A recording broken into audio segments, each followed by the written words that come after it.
getting into this level of the business, I would definitely say there was a level of, naivete that I had. I would say, this is a whole nother ball game. Like, you thought you did everything that you did before this point to get to this point, but this is just, the beginning of the work that you have to do. So, strap up your boots and get ready. Because, everybody thinks, I got to this level, I made it. And then you're like, you get to that level and it's like, but I want to be to this level now. And then you get to that level and it's like, but I want to be over here now. And it's like, you always feel like there's a starting over or a proving of yourself. And it gets, it gets exhausting. It gets, sometimes discouraging.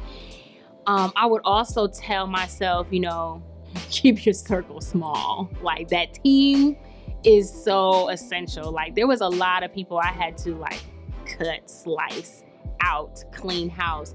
And that was probably the hardest lesson that I had to learn, which was finding out that people who I looked at as my friends or who had my best interests, or, they were just really leeches.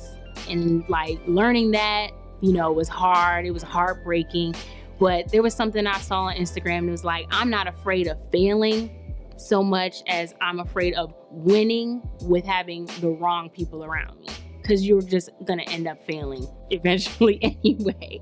So, some of the things I can wish for, and I wish I had this, or I wish this had happened faster. But it was like, you know what?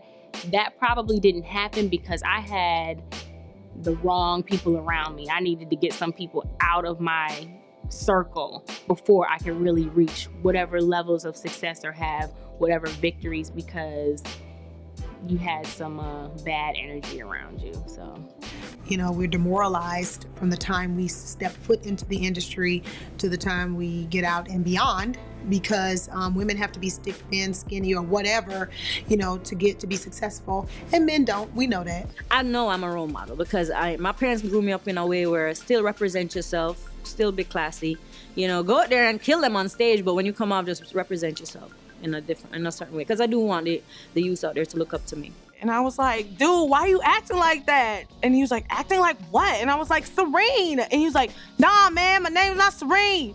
And I was like, what's your name? He's like, Aziz, man. My name is Aziz. And I was like, oh my God, my name is Lizzo. You can't depend on other people believing in you. Because I'll never forget, I was in high school and this boy, I told him I wanted to be a rapper. And he specifically, people say this all the time, but he specifically told me, he was like, you will never be a rapper. And he laughed, but this was my homie, so I'm just like, I low-key laughed, but I was low-key like, dang.